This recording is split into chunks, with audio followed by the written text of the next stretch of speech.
Good afternoon, ladies and gentlemen. By gathering today in such large numbers, we do recognize importance of this subject, of this topic, for the future development of our nation. It's interesting that it's, and I don't want to say that it's just a coincidence, but it's interesting to see how different segments of our society independently are coming to realization how crucial this issue is for Armenia. And when I said different segments of our society, I mean that different chapters or in different countries, people are getting together and trying to raise this issue and make it heard. Like we have today's conference here in Toronto, and we have a group here recognizing this and organizing the conference. We have heard about similar events going to take place in the future or the ones that already happened in the past.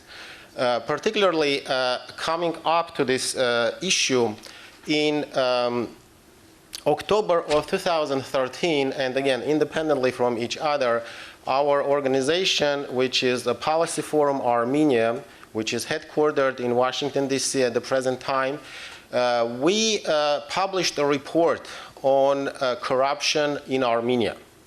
A report was the first comprehensive and measurable study on corruption in Armenia, and, which is more important, on its implications on everyday lives of Armenia and Armenian people. We studied different segments of economy, different sectors of Armenia, ranging from healthcare, education, all the way through governance and economy. Previous speakers have already touched upon different aspects of corruption and how it's affecting. Today, I would like to focus mainly on economy of Armenia and how corruption is hampering economic development of the country in whole and in different aspects and segments of economy. In few words, I would just like to say that Policy Forum Armenia is a non-partisan, independent think tank that we set up about 10 years ago in Washington, D.C. It's a virtual think tank, and our members are in different parts of the world, ranging from Armenia to Japan, to United States, again, in different parts.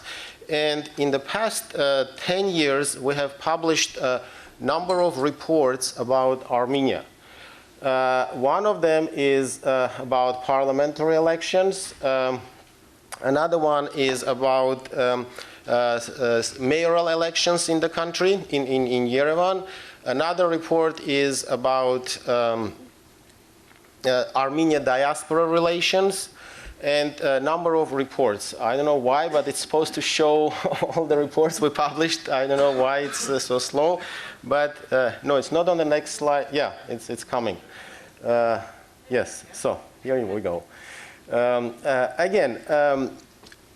All our reports are based on real data, and it's scientifically measurable data. It's not just, let's say, someone's opinion or someone's conclusion. We came to these conclusions by analyzing all the available data and comparing it to internationally recognized formulas and internationally recognized tools. As I said,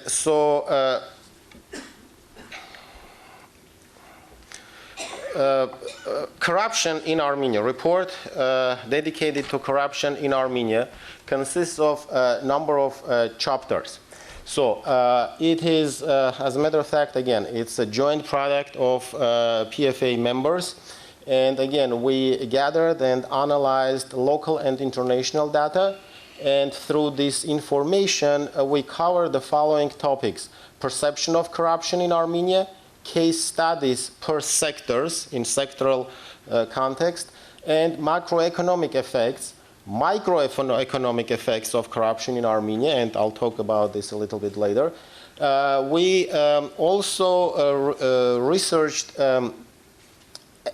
effects of corruption on enterprise level. How is it affecting businesses? How is it affecting growth? I mean, I would like to preempt saying that it's, as a matter of fact, it's hampering, but nevertheless. Bribery of public employees. And in the end, we did not just stated the facts, but we came up with some recommendations about which I'll talk a little bit later. Again, first of all, it is measurable information that we have presented and we have analyzed. Before going into details, I would like to state that under corruption, we do not understand and we do not perceive just a simple bribery. Our understanding of corruption is much wider. It includes lack of governance or lack of effective governance, which is due to not simple mismanagement, but it's due to the fact that some government, high-level government officials are pursuing their personal interests by mismanaging state funds. And again, we'll talk about this a little bit later. But nevertheless, I would like to say that corruption is not a simple bribery.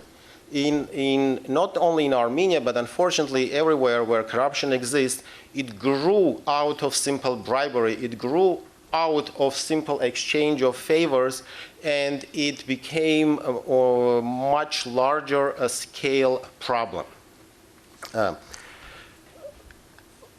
Our report was studied by a number of distinguished experts, and again, Professor Daron Asemoglu has reviewed, and he has given a very high opinion about the report. And again, some say, which we also agree, and this is that he said that some say that Armenia is doomed to fail economically because of its geography or location in the world. But like so many other countries around the world and throughout our history, its failure is due to corruption, unscrupulous politicians, and weak institutions. It's not lack of opportunities, but squared opportunities that are at the root of Armenia's ills. And it can make progress only by confronting this fact and holding accountable those responsible for the failures. This wonderful report is a first step. By the way, I forgot to mention that the report is available. You can obtain it from, I believe it's at the registration desk. And in the report we have, as I said, more details. However, I would like to start by presenting the real situation. And it's not just a group of professionals gathered, came together, and they decided that, you know what, the situation is really very bad, and it's not nice, it's not good, and so on. I mean, I would say, like, tragedy of the situation was recognized by international organizations, namely World Bank, namely IMF has made it as one of the conditions of working and cooperating with Armenia. USAID is a little bit not very active in this field, but nevertheless, even USAID has done some, has taken some steps toward, first of all, articulating this problem with Armenian government, and then trying to kind of to do something about it. It is very weak, very I would say toothless, what we say, but nevertheless, they are trying to do something. Again, it's not a secret that, for instance, every oligarch in Armenia is a member of the parliament. It's like part of their job description. Like if you have a business, then part of your job description is to be a member of parliament. Though they never, most of the time they don't show up, but it doesn't matter. And another thing is economic crimes committed by top officials are very, very rarely prosecuted. Despite the fact that, like previous speaker mentioned, there are some institutions established in Armenia that are supposedly are working to eliminate the corruption. However, the increasing number of these institutions does not, unfortunately, at the present time, translate into effectiveness of fight against corruption. On this chart, I would like to focus your attention on the top, in the beginning, on the top section, which shows yes, like for instance, the legal framework. The legal framework, and on this side, on the left-hand side, it's kind of grade, so to say. It's linked to percentage, but there is a measurable level of grading the framework. Basically, the legal framework is there, okay? It's above 50%, which is good. Yes, I mean, we can say that in some other countries, there is a, let's say, better level legal framework, existing level, but it doesn't matter. So, for instance, in Ukraine, which became nowadays one of the hot topics, and everyone is talking about devastating levels of corruption in Ukraine. Again, we can see that legal framework is there. However, it's not effective, or it's not being used, or it's being used not in a most effective way. What is more important is the lower level of our chart, which shows the actual implementation of whatever is available. And here on this graph, unfortunately, we are at the lower level. We are almost at par with Azerbaijan. And Azerbaijan is, and this is again from Global Integrity Report, the data is available as of 2011.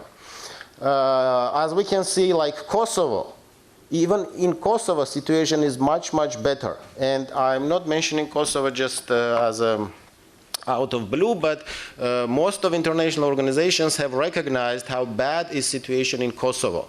So from here, we can kind of translate this into how bad is situation in Armenia, that it's even worse than in Kosovo. Of course, in Georgia, it's much better. In Macedonia, it's much better. And even to some extent, we were surprised, honestly, to see that even in Tajikistan, its situation is better. And I would like to, I think there was a question earlier about how do we compare to other countries in this mess. So I think this table shows clearly where we are, and so what is the current situation. Nevertheless, this is not the worst. Unfortunately, we have another chart showing regression of, so to say, fight against corruption. And we are clearly losing this fight.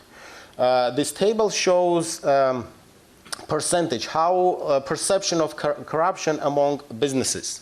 Like we can see, like if in 2002, only like what, 13–14% of Armenian businesses were affected by corruption. In 2009, which is again 5 years ago, but that's the freshest numbers that were available.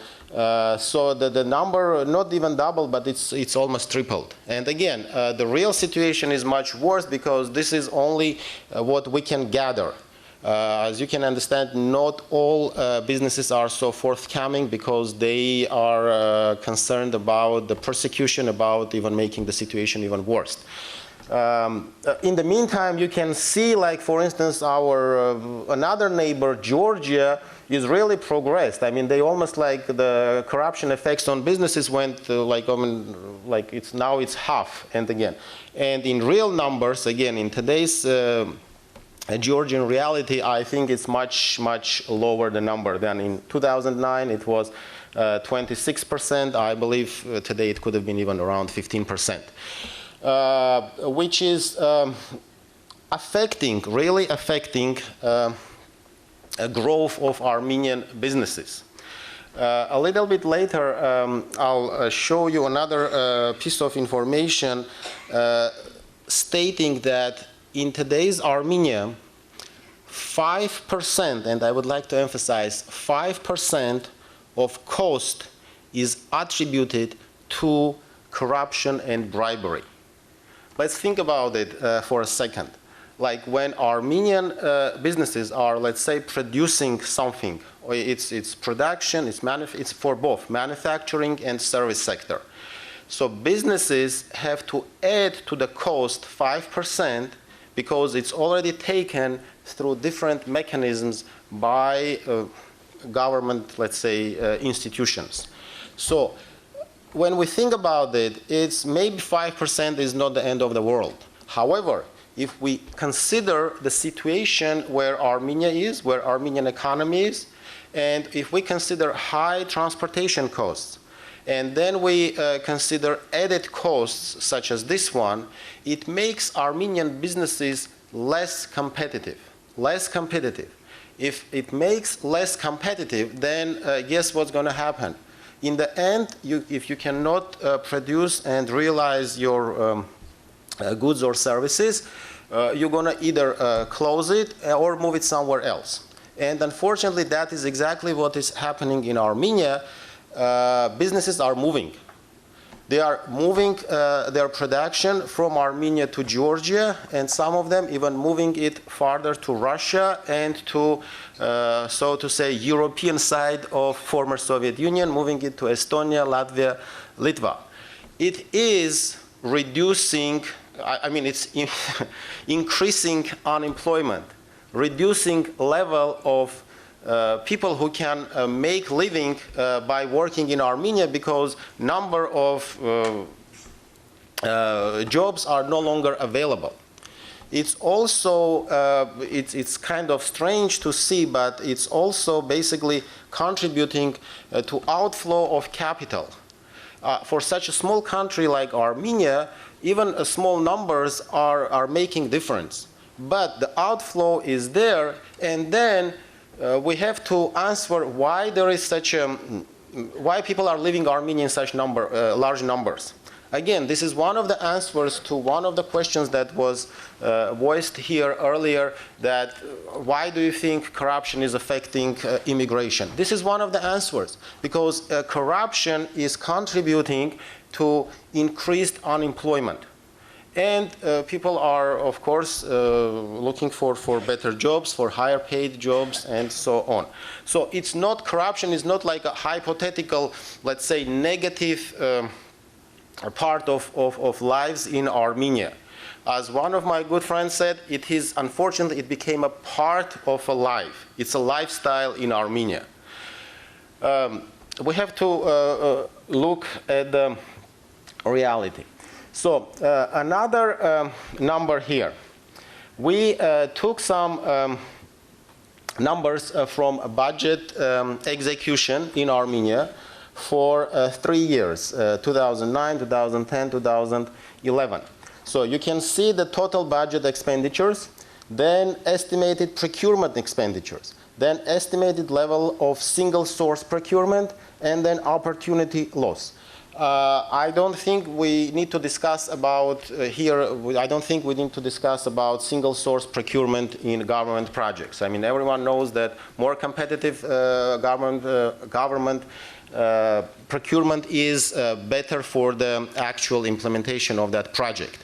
And so, however, 80% of government procurement is being done through single source bidding, which is that someone's nephew or someone's, I don't know, some other, I'm not good at the relative, following the chain of relatives, but nevertheless. So someone's relative is obtaining this project, and then they, so to say, it's implementing it. We found out, again, through, yes, by the way, just to give you another number, only in 3 years that we analyzed this number, we found out that $1 billion were lost. This 25 to 30% opportunity loss translates in real numbers. It is $1 billion US. Again, it is not maybe such a substantial number for countries like Canada or the United States, but for Armenia, it's really a big number. I mean, $1 billion is a number equal to annual submissions of funds from outside of Armenia to Armenia. Yeah, so it's basically whatever diaspora collectively sends to Armenia in 1 year is being lost through these single source projects. Again, just to give you some exposure on what is what. Again, we analyzed different aspects or different windows how the budgetary funds are being, let's say, distributed or collected or so. And basically there are two major things. One is collection of state revenues, another is distribution. For countries or for economies of size of Armenia, there is a more or less internationally recognized ratio tax to GDP. And in countries for economies of size of Armenian economy, this ratio should be between 20 to 22%. It's not like only in Armenia. I mean, we're not reinventing the wheel. It's a well-known fact. I mean, there is tons of data, financial and economic data is available to support that. And it's basically, I would like to say it's a fact. So 20 to 22% should be the ratio. In real numbers and in real terms, in Armenia, this ratio is 16%, meaning that 5% of even legally recognized tax revenues are not being collected.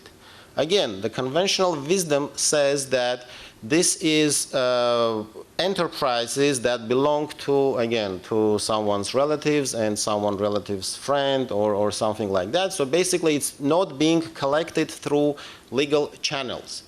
So to give you a real understanding what this 5% difference is, it means $450 million per year is not being collected.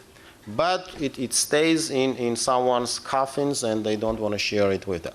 So that's one source of, I don't want to say a problem, but that's one source of budget being handicapped in Armenia. Okay. Another source is budget expenditures. Okay. As we said, it's there are lots of issues involved there. But one of them is single source procurement. Another source is mismanagement or not effective management of funds under procurement. Again, the total, I don't want to waste your time too much, it is 750 million is being lost through not effective execution of state budget. So together, on one hand, we have 450 million that is being under-collected. On the other hand, we have 750 that is being, basically disappearing. Okay, so the total number is, again, you know what it is. It's over $1 billion per year. Again, for a country such as Armenia, it's a huge number. If we take state GDP for 2012, it's 10%. But again, it's not the worst number that I want to give you. So basically, we just saw that 10% of annual GDP disappearing through this, so to say, a window. But that's not the worst of it. When we basically try to analyze the total value of goods and services of being produced in Armenia. And again, by the way, the numbers that I'm saying, most of them are based on official numbers provided by State Statistics Department. Okay, we are not coming up with our own numbers or taking. It's basically open source numbers coming from State Statistics Department, from the World Bank numbers, from IMF numbers, and from some independent research done by independent firms in Armenia. So the 10% disappears due to budgetary ins and outs, basically. But yes, what I was going to say, when we calculate total cost of goods of what was produced in Armenia, and then when we compare that number to what is official GDP states, we found out that 35% is disappearing. Again, in countries like Armenia, 35% is not a small number. And it's on annual basis. It's not just a one-time event. 35% of annual GDP is disappearing. According to international standards, basically, if countries' external debt in a year gets close to 10 to 12%, it is a red alert. So all the grading agencies, rating agencies, immediately being alert, they are sending missions, so it's very dangerous for the economy. So when it, and we are talking about when external debt, when there are funds. But here we are talking about just disappearance of funds. So again, these numbers, I just want you to see these numbers, to think about it, and again, the connections will make together and connect the dots. Here you can see some table comparing Armenia to Botswana and Namibia, which are basically more or less good, what is now known as countries with more or less good governance, including financial governance and financial discipline. We are not doing so well compared to these countries. Effects on corruption on macroeconomics. So yes, we spoke about this a little bit earlier, 450 million, 750 million. Like just one of the last line. If the losses were eliminated, in the last 15 years, Armenia's GDP, instead of being 10.5 billion, could have been 16.4 billion. As you can see, difference is 55%. With this extra $6 billion, I'll leave it to your imagination. So what could have been done in Armenia with additional $6 billion? Effects of corruption macroeconomic level. Again, on average, member of each household have to work 12 to 15 hours more per month to cover bribery payments. I mean, it's not part, it's not, bribery is not an economic category, I mean, until recently. So it's simple, I mean, it's understandable why people should work more just to cover these extra payments. And again, average income of a government official is equal to 32 to 45% of what is being disposed by the same group. And when I said average income of government officials, I meant official income. I mean, it would have been a little tautology to say officials, but we are talking about basically their salaries. So their salaries are accounted only for 45% of what they are spending. Meaning that the rest is coming, because if they are spending, they have to, I mean, it's coming from where? So it's coming from sources unknown through official channels, basically. But it's not the worst part again. Yes, it's not. Again, through our research, we found out that the bribery is not being distributed equally. It's being concentrated. I mean, only 10% of bribery being accepted or taken by mid-level government officials. Rest goes to higher echelons. So, which is, again, more dangerous, I would say. Corruption and business activity. Again, we touched upon this issue, and we mentioned, I already mentioned these numbers, and again, Armenia is ranked 55th in the world in terms of ease of doing business. And I would like to say that this number went up. Due to, again, we have lots of other data and lots of other research done, but due to time constraints, we have to limit, and I'll be happy to answer your questions. Please.